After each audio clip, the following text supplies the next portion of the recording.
దేవాలయం నెలవదు దేవాలయం ఉస్మానియా విద్యాలయం విద్యాలయం విద్యాలయం. విద్యాపరంగా భారతదేశంలో ప్రాచీన కాలం నుంచి సంప్రదాయ ప్రామాణిక విధానాలతో నలంద, తక్షశిల, ఉజ్జయిని, విక్రమశిల విశ్వవిద్యాలయాలు విరాజిల్లాయి. సాంస్కృతిక పునరుజ్జీవన విశ్వ చైతన్యంతో ఆధునిక విద్యను ప్రోత్సహించే క్రమంలో విశ్వకవి రవీంద్రనాథ్ ఠాగూర్, మైసూర్ మహారాజు కృష్ణరాజా వడయారుల ప్రోత్సాహం వల్ల హైదరాబాదులో మహిళా కళాశాల ఏర్పాటైంది. అప్పుడు ప్రభావితుడైన 7వ నిజాం మీర్ ఉస్మాన్ అలీ ఖాన్ 1917 ఏప్రిల్ 26వ తేదీన తెలంగాణ ప్రాంత విద్యాభివృద్ధికై ఒక ఫర్మానా విడుదల చేశారు. 1918లో ఆ ఫర్మానాను అమలు చేశారు. దానివల్ల ఉస్మానియా విశ్వవిద్యాలయం అనే ఒక మహా విజ్ఞాన తల్లి ఆవిర్భవించింది. సర్ రాస్ మసూద్ వారు మొదటి ప్రిన్సిపాల్ గా గన్ ఫౌండరీ అబిట్స్ లోని 8 అద్దె భవనాల్లో తరగతులు ప్రారంభించారు.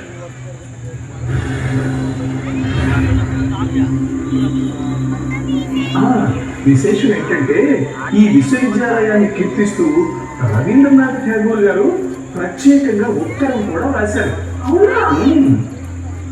ఠాగూర్ దాది కీర్తించారంటే ప్రణాళికబద్ధమైన విద్యావ్యాప్తి కొనసాగుతుందన్నమాట. అవునమ్మా, ఇప్పటికీ అదే పాట ఉంది 100 ఏళ్లుగా.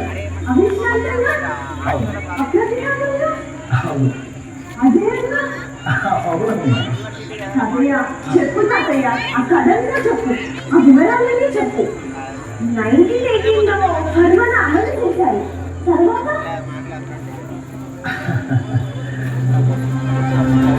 ఉస్మానియా యూనివర్సిటీ కాలేజీతో ప్రారంభమై ఆపై దశాబ్ద కాలంలో ఎంతో వృద్ధి నందింది.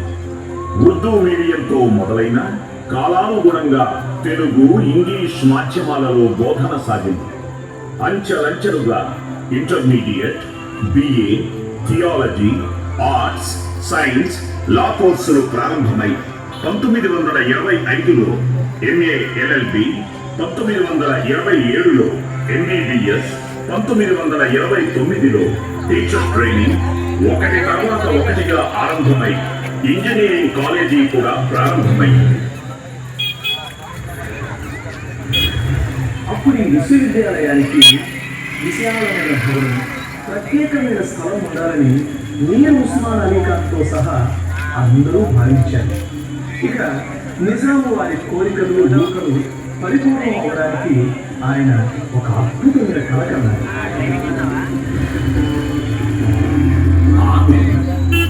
మా లకాబాయి జెండా నాట్య కళాకారి, నిజాం సర్కారుకు సలహాలు, సూచనలు చేసే ప్రాజ్ఞురాలు, ఉదార స్వభావురాలు.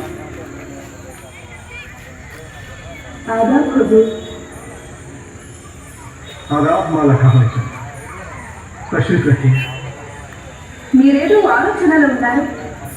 మా వంతు సలహా ఇచ్చి సహాయపడేందుకు అవకాశం ఇవ్వండి. చిన్న సమస్య. మేము ప్రారంభించిన ఉస్మానియా విశ్వవిద్యాలయానికి ఒక పక్కా భవంతి, విశాలమైన స్థలం అవసరం ఉంది. అవి సమకూడితేనే నాణ్యమైన విద్య విద్యార్థులకు చేరుతుంది. అందుచేత అది ఎక్కడ దొరుకుతుందా అని ఆలోచిస్తుంది. మీరు అనుమతిస్తే ఒక విషయం మనం చేస్తాం. తప్పకుండా చందా.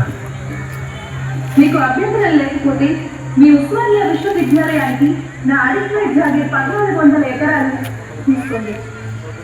చందా, అది నీ జాగే. అయినా సరే మరొక్కసారి ఆలోచించండి.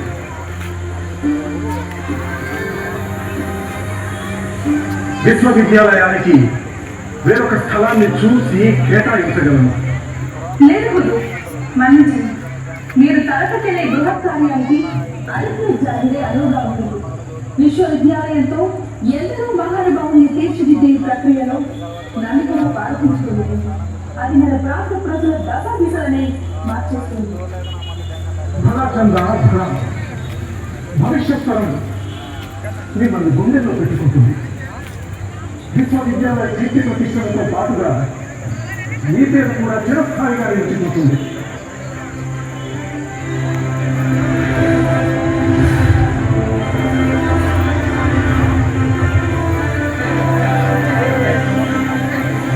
మా లకాబాయి చందా జాగీర్ 1400 ఎకరాలతో పాటు మరో 900 ఎకరాలను కలిపి మొత్తం 2300 ఎకరాల స్థలాన్ని ఉస్మానియా విశ్వవిద్యాలయానికి కేటాయించారు.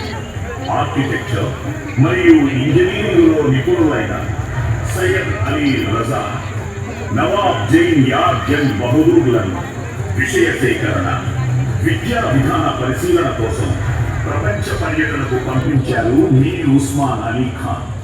వారిద్దరూ యూనివర్సిటీ ఆఫ్ ఈజిప్ట్ లో ప్రఖ్యాత బెల్జియం ఆర్కిటెక్ట్ మన్సూర్ ఈ జాస్పర్ ని కలిశారు. ఉస్మానియా యూనివర్సిటీ బిల్డింగ్ ప్రాజెక్టుకి కన్సల్టెంట్ ఆర్కిటెక్ట్ గా ఎంపిక చేశారు. అప్పుడు రూపుదిద్దుతుంది విశ్వవిఖ్యాత ఉస్మానియా విశ్వవిద్యాలయం. అద్భుత కట్టడంగా నిలిచిన ఈ గ్రానైట్ భవనం ఉస్మాన్ షాహీ తదనంతర వాస్తు శిల్పం యొక్క మచ్చుకోట. ఈ కట్టడం హిందూ దేవాలయ శైలిని అనుసరిస్తూ ఇండో సాక్సనిక్ శైలిలో నిర్మితమైంది. ఈ సాటిలేని శైలిలో మధ్యయుగం నాటి ముస్లిం, అరబ్, మూరిష్ మరియు గోతిక్ శైలుల వాస్తు శిల్పం కలిసి ఉంది. ఈ కట్టడంతో గొప్పతనాన్ని చాటుతూ 100 ఏళ్ల ఉస్మానియా యూనివర్సిటీ కేంద్రంగా ఉంది. ఆర్ట్స్ కాలేజ్ 2 అంతస్తుల భవనం. ఈ వైశాల్యం 2.5 లక్షల చదరపు అడుగు.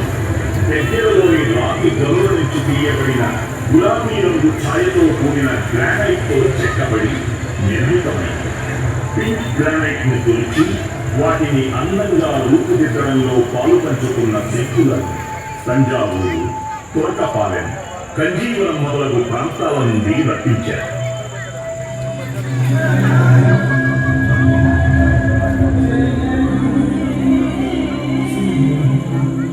ఉస్మానియా యూనివర్సిటీ గడ్డపై భారత స్వాతంత్ర సమరంతో పాటు ఎన్నో రకాల ఉద్యమాలు జరిగాయి. మాడపాటి హనుమంతరావు గారి తెలుగు భాషా వికాస కృషి జరిగింది. విద్యార్థులు అటు ప్రభుత్వానికి ఇటు ప్రజలకు మధ్య వారధిగా నిలిచారు. తెలంగాణ ప్రజలకు కావలసిన స్వేచ్ఛ, సమానత్వ సాధనలోనూ భారత స్వాతంత్ర పోరాటంలోనూ ఎన్నో చారిత్రక ఘట్టాలకు ఉస్మానియా విశ్వవిద్యాలయం సాక్షి. స్వాతంత్రోద్యమ సమయంలో నాటి నిజాం వందే మాతరం అన్న పద ఉచ్చారణను యూనివర్సిటీ మరియు హాస్టళ్లలో నిషేధించారు.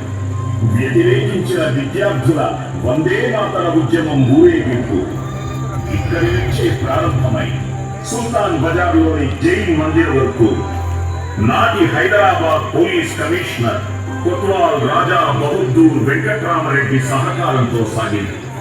ఉద్యమంలో పాల్గొన్న 350 మంది విద్యార్థులను విద్యా సంస్థ రోడ్స్ నుంచి తొలగించారు. వారిలో వందే మాతరం రామచంద్రరావు, దివంగత ప్రధాని పివి నరసింహారావు, ఆరుట్ల రామచంద్రారెడ్డి, అచ్యుతరెడ్డి, దేవులపల్లి వెంకటేశ్వరరావు లాంటి ఎందరో ప్రముఖులున్నారు.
స్వాతంత్రం రాకముందు 1946 నుంచి స్వాతంత్రం పొందిన పిమ్మట కూడా 1948 వరకు హైదరాబాద్ సంస్థానంలో భాగమై నిజాం పాలనలోనే మిగిలిపోయినప్పటి వరకు రజాకారులతో పోరాటంలో, హైదరాబాద్ విమోచన పోరాటంలో ఉస్మానియా యూనివర్సిటీ వేదిక అయింది.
విద్య పొంది పబ్లిక్ సర్వీసుల్లో ఉద్యోగాలను పొందుతున్న స్థానికేతరుల వల్ల తమ ప్రగతి కుంటుపడుతుందని మురికి ఉద్యమం జరిగింది. అప్పుడు జరిగిన పోలీసు కాల్పుల్లో 18 మంది విద్యార్థులు ప్రాణాలు కోల్పోయారు.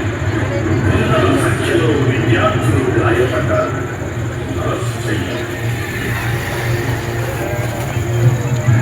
ఈ మురికి ఉద్యమం 1968-69 జై తెలంగాణ ఉద్యమానికి ఊపిరిలూది.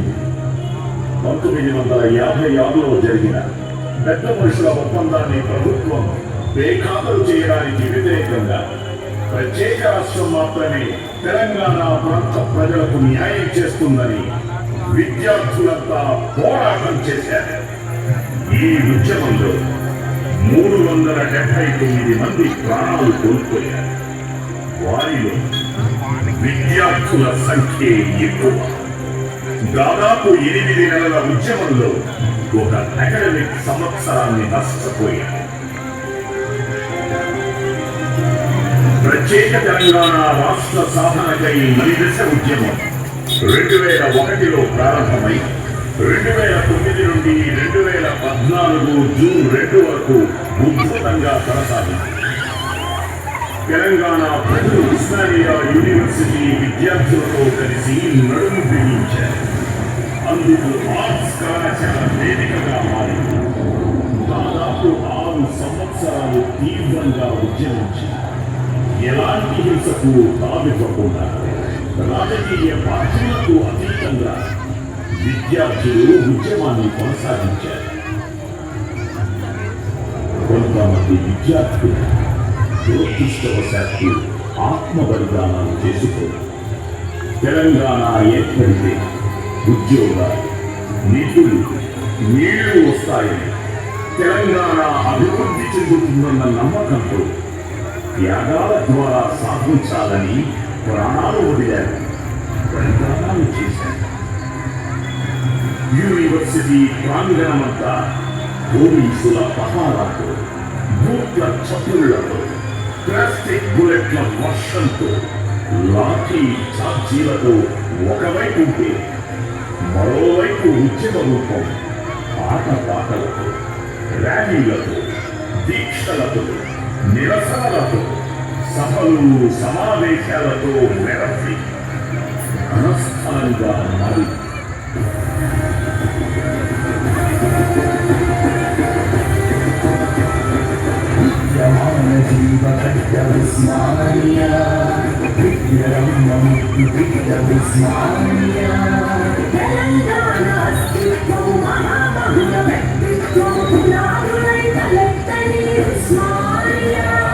ప్రపంచమే సలామే ఉస్మానియా.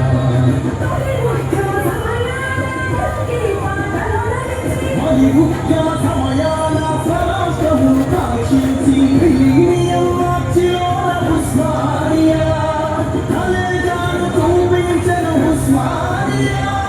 హక్కుల పోరాటంలో ధిక్కార నిరాటమైన ఒక్కరోని సంకల్పమే ఉస్మానియా.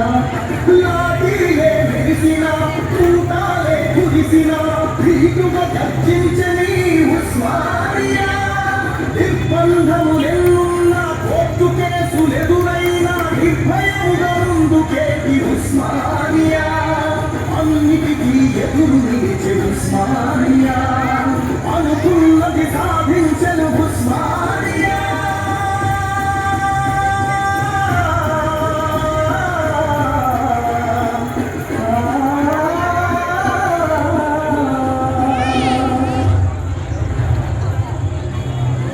ఈ చారిత్రక ఘట్టాలకు ప్రత్యక్ష సాక్షిగా నిలిచింది ఆర్ట్స్ కళాశాల భవనం. 2014 జూన్ 2న తెలంగాణ రాష్ట్ర ఆవిర్భావాన్ని కూడా చూసింది ఆర్ట్స్ కళాశాల. ఆనందంతో కేరింతలు వేసిన విద్యార్థుల సంబరాలను చూసింది ఆర్ట్స్ కళాశాల. బహుశా ప్రపంచంలో ఏ విశ్వవిద్యాలయంలోనూ ఇన్ని రకాల విద్యార్థి ఉద్యమాలు మరెక్కడా జరిగి ఉండకపోవచ్చు. అంతటి ఘనకీర్తి ఈ ఉస్మానియా యూనివర్సిటీకి దక్కుతుంది. 1953లో భారత రాజ్యాంగ నిర్మాత డాక్టర్ బిఆర్ అంబేద్కర్ కి గౌరవ డాక్టరేట్ అందించింది ఈ ఉస్మానియా యూనివర్సిటీ. ఎంత గొప్ప విశ్వవిద్యాలయం, ఎంత గొప్ప విద్యార్థులు. కథలా నాటి నుంచి నేటి వరకు ఎందరెందరూ విశ్వవిద్యాలయంలో చదువుతున్నారు కదా. అందులో ప్రముఖులైన వాళ్ళు ఎందరో కదా. ఎందరో విశ్వవ్యాప్తమైన ప్రముఖులు ఎందరో.